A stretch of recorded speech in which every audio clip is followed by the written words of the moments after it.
நமக்கே தெரியும், இப்போ நம்ம லேடி சூப்பர் ஸ்டார் என்று அழைக்கப்படுகிற நயன்தாராவும் அவரது கணவரும் இயக்குனருமான விக்னேஸ்வன் தொடர்ந்து சர்ச்சைகளை கிளப்பிய வண்ணம் இருக்காங்க, அல்லது சர்ச்சையில் மாட்டிக்கிட்டே இருக்காங்க. அது தனுஷோட பஞ்சாயத்தாகட்டும், அவர் வெற்றிமாறன் பாண்டிச்சேரி ஹோட்டலில் விலை பேசுனதாகட்டும், இப்படி தொடர்ந்து சொல்லிட்டே போகலாம். நயன்தாரா இப்போ கூட பாருங்கள், லேட்டஸ்ட்டாக நம்ம சூப்பர் ஸ்டார் ரஜினிகாந்த் நடிக்கும்போது, சந்திரமுகி நடிக்கும்போது அவர் பெரிய ஹீரோன்னு தெரியாது, ஏதோ ஒரு சாதாரண ஹீரோ அப்படின்னு நடித்தேன், அதாவது பயப்படவே இல்லை, பயமும் இல்லை அப்படின்னு சொல்லியிருந்தாங்க. இதை பார்த்த ரஜினிஸ் எல்லாம் கொந்தளிச்சு போயிட்டாங்க. பொதுவான சினிமா ரசிகர்களுக்கு நயன்தாரா சொல்கிறது அப்பட்டமான போய், அவங்க இப்போ எதுக்கு தேவையில்லாமல் கெத்து காட்டுறவங்கள பேரில் பயங்கரமாக ரசிகர்கள்ட்ட கோபத்தை வாங்கிக்கிறாங்க. அப்போலாம் நியாயமாகவே அவர்கிட்ட பரிதாபமாக அவரை பற்றி கேட்குறாங்க. பட் அவங்க எதை நினச்சி சொன்னாங்களோ தெரில. இதன் மூலம் நயன்தாராவுக்கு ஒரு மிகப்பெரிய ஒரு பிரச்சனை தான் உண்டாயிருக்கு அப்படிங்கிறதா உண்மை. இந்த நேரத்தில் தொடர்ந்து சர்ச்சையாக வருது. அது மட்டும் இல்லாமல் விக்னேஸ்வனை பயங்கரமாக கலாய்த்து அவர் அந்த pan India directors round table இருக்குது பார்த்தீங்களா, அதெல்லாம் எப்படியா விக்னேஸ்வன் கலந்துக்கிட்டா? அப்படி கொஞ்சம் கூட மனசாட்சியே இல்லையா? படமும் ஓடலை, இப்போ அவர் லேட்டஸ்டாக எந்த படம் எடுக்கலை, அவர் எப்படி அங்கே உட்காரலாம் அப்படின்னு ஏகப்பட்ட கண்டனங்கள். நம்ம விக்னேஸ்வன் ட்விட்டர் அக்கௌண்ட்டையே டீஆக்டிவேட் பண்ணிட்டு போயிட்டார்.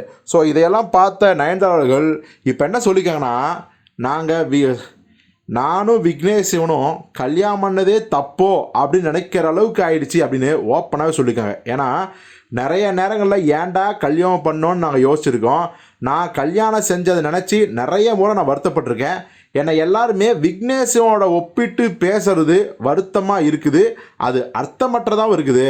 விக்னேஸ்வன்ட்ட ஏகப்பட்ட திறமை இருக்குது. அவரோட சிறந்த இயக்குனர், சிறந்த பாடலாசிரியர். அவரிடம் அது மட்டும் இல்லாமல் பல்வேறு திறமைகள் இருந்தும் எங்கள் திருமணத்துக்கு பின் பல நேரங்களில் அதை வெளிக்கொண்டு வர முடியாமல் இருக்கிறாரோ என்று தோன்றும். ஒருவேளை நாங்கள் திருமணம் செய்யவில்லை என்றால் எல்லோரும் அவரை அடையாளம் கண்டிருப்பார்கள். அவருக்கென்று ஒரு பெயர் தனியாக இருந்திருக்கும். அவரை மக்கள் போற்றியிருப்பார்கள். எங்கள் திருமணம் முடிந்ததால் அவரை பலர் என்னுடன் ஒப்பிட்டு அந்தஸ்து என்றெல்லாம் பேசியவர்கள். ஏன் இந்த அந்தஸ்து போன்ற விஷயங்கள் எல்லாம் பார்த்து தான் திருமணம் செய்ய வேண்டுமா அப்படின்னு சொல்லி போட்டிருக்காங்க.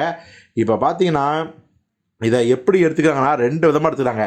ஒன்று, பரவாயில்லடா, தன் கணவர் விக்னேஸ்வனுக்கு தன்னால் அந்த புகழ் கம்மியாயிடுச்சு அப்படிங்கிற ஆதங்கத்தில் சொல்கிறாங்க. ஹேட்டர்ஸ்க்கு எல்லாருமே விக்னேஸ்வன் சிறந்த இயக்குனர் தான்பா, கல்யாணம் பண்ணாலும் அவர் பிஸி ஆகிட்டார், மற்றபடி அவர் வேறு லெவல் அப்படிங்கிறதையும் சொல்கிறாங்க. இன்னொரு பக்கம், ஒரு வேளை சூசகமாக விக்னேஸ்வனோட லைஃப்பை நம்ம கெடுக்கிறோமோ, அவர் கல்யாணம் பண்ணதால தான் அவரோட திறமை இல்லாமல் போயிடுச்சோ அப்படிங்கிறத சூசகமாக சொல்கிறாங்களா, வேறு ஏதேனும் முடிவு எடுத்துருவாங்களா அப்படிங்கிற மாதிரியும் பயங்கரமாக சில பேர் நக்கலடிக்கிறாங்க.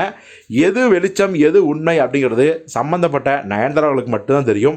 அதை வைத்து ஏகப்பட்ட யூகங்கள், சர்ச்சைகள், சோசியல் மீடியா முழுக்க இது பற்றி தான் டாக்கு.